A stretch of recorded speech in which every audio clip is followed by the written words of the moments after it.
So there's super hyper relevant, this podcast. I was in a private interview that I was on this morning, and they asked kind of the same question. They're like, look, everyone here has voted that their number one thing that they struggle with is generating leads.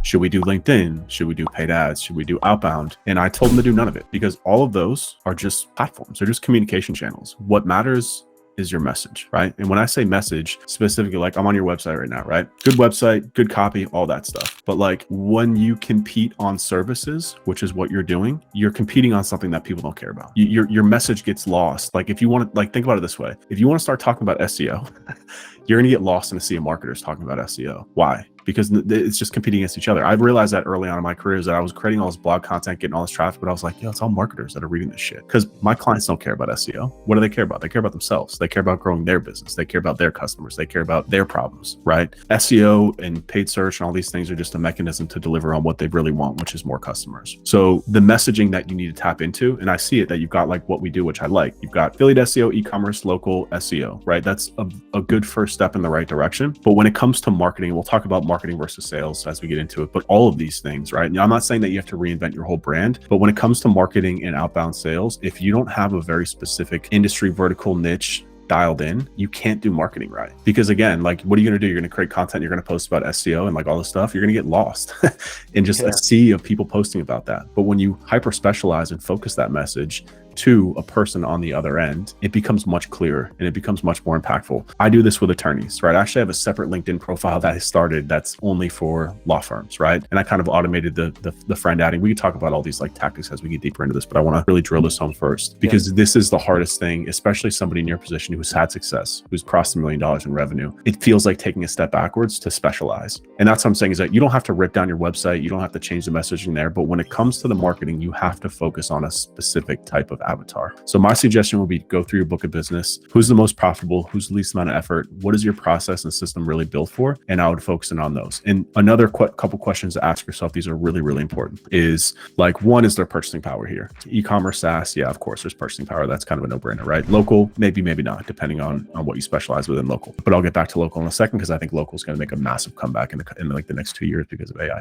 So that's number one. Is there purchasing power? It seems like everybody you're targeting, one target does have purchasing power. Number two, and this to me is probably the most important question that no SEO asks themselves, is if, going back to the assumption that they're hiring you not to do SEO, they're hiring you to get them more customers, which all SEO agencies and SEO marketers forget about. They get lost in the tactics of SEO. They argue about a canonical tag when it doesn't matter, right? It might matter for staff and employees, but you as a business leader should be focused on making your clients more money. That is the message that you have to drill into, right? That is why people hire you.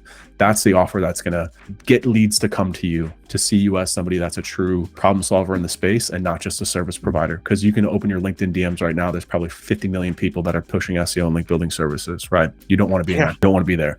So focusing again on these problems, right? That your core, we'll get into that in a second, but again, drilling back into kind of like the core position here is, if somebody goes to Google and searches for a keyword related to that business, does it end up in a conversion? That to me is like the most, like everything that's happening with all the noise in the SERPs, all these ads, all this content that's nonsense, all these aggregator websites. We look at SaaS, for example, right? If you go to Google and you type in like, best financial software or like financial software accounting, you're not going to find a website unless it's a paid ad. You're going to find G2 Crowd, you're going to find blog posts, you're going to find long form articles that have no conversion value. That's why I got out of B2B SaaS space, because I was like, the reason why this isn't working, the reason why we're not growing as fast as I want, is because we are not directly attributing to top line revenue for our client, period.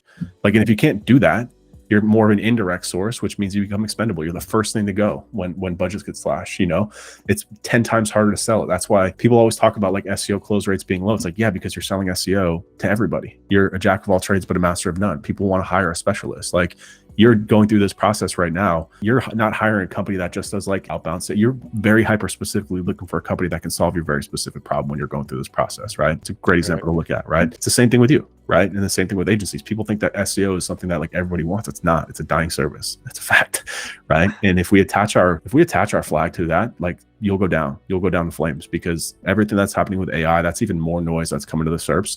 The only SEO providers that are going to survive are going to be the ones that are directly tied to top line revenue. So that's another key thing that you want to ask yourself when you specialize. And again, I'm not telling you to turn your whole website. This is from like a marketing sales point of view for who to hyper focus on. You want to focus on the people that are going to have a direct impact. So if we put that back in perspective, when you're doing this automated outreach through Ahrefs, it could be personalized, it could be specific, But like, if it's not a big pain point for them, if they're like, yeah, great, my traffic's going down, but I'm still making fucking money, who cares? That's the point. Right. That's like the entire point kind of summarized right there. So that's another big one, is that like whatever you specialize in. And that's why I was saying that local, I think, is going to have a big comeback, because to me, we've specialized with attorneys and we track everything meticulously. We do entire end-to-end search engine marketing. We don't just do SEO, we do what we call blended search. So it kind of creates this unique offer for us that ties into our whole process and our whole pitch, which is, you're doing paid search and organic, which most law firms do. There's purchasing power there. Every search, pretty much, there's still options to land on an actual attorney's website and have a conversion or a phone call, which makes us valuable. And then 3, the market is saturated with agencies who don't get results and they charge all this money for SEO and paid search. I'm like, what if we vertically integrated these two at the keyword level and then just decided which ones to bid on organically and which ones to bid on for paid? And we're crushing it, right? You can just feel the energy behind that offer because it's specialized, it's focused, and I know the market, I know the industry, and I can talk to them about everything that's happening around them. That's so much different than putting together an SEO pitch for like an e-commerce shop here and then a local shop here. Not only does that throw a wrench into your operations, because you got to have all these different skill sets internally, because like doing e-commerce SEO is very technical versus B2B SaaS SEO is very content and creative driven, right? That makes it very difficult for you to maintain staff, build internal processes, but even more importantly, go out and get clients, because again, people don't want a jack of all trades. They want a specialized master, and that's also where like the price elasticity allows you to go up market, because if you're very, very good at solving very specific, painful problems, then, with law firms, now we're just crawling our way up the ladder in terms of targeting, law firms with more staff, attorneys on staff, with more locations, right? With multiple practice areas, because each one of those is an easy check sign for us. Now I know how to qualify a lead.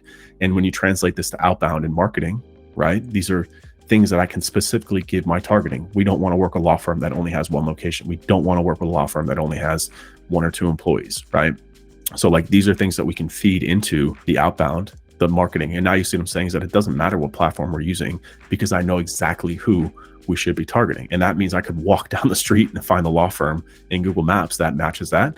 I can call them, I can email them, I can run ads to them, I can run my marketing message, like all these things.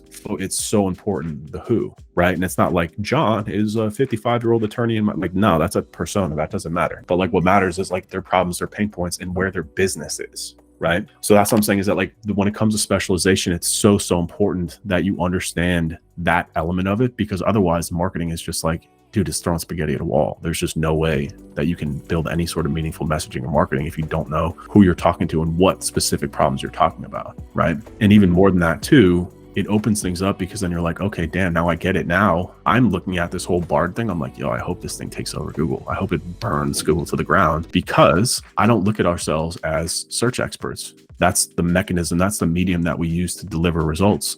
But we're attorney marketing experts. We're attorney acquisition experts, So if Google burns to the ground, these law firms are going to be in chaos. And I would love it because we'll come in and be like, yeah. Like, we saw this coming, and like, oh, by the way, that was the best way to get clients. That's why we did it. But we don't care about Google. I'm not romantic about it. I'm romantic about helping my clients make more money. That's all that matters. So I'm going to figure out what the next best strategy is, and I'm going to sell it to them at a premium, right? Because nobody else is going to be doing, whether that's LinkedIn, whether that's Facebook. Like, we have the ability to figure all this out, because that's our skill set, was marketing acquisition. You see what I'm saying? So like, I'm not telling you to change the whole business model, but like, you can kind of feel the energy about how it's different in terms of everything that flows a little bit more naturally inside of the business, right? For you to get to 1 million to 5 million, you're going to have to find your stride of like big clients that are willing to pay big money for you to solve big problems, and it's all going to be around the acquisition space. So